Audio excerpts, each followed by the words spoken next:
साकरात्तमोदकं सदा विमुक्तिसाधकं कलाधरावतंसकं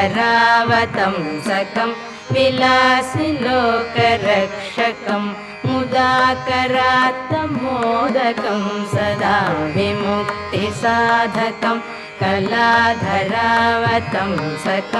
विलासिलोकरक्षकम् अनायकैकनायकं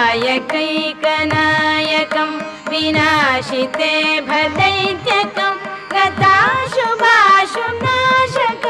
नमामि तं विनायकम् अनायकैकनायकं विनाशिते भदैत्यकं गताशुभाशुनाशकं नमामि तं विनायकम् नमामि तं विनायकम् न तेतर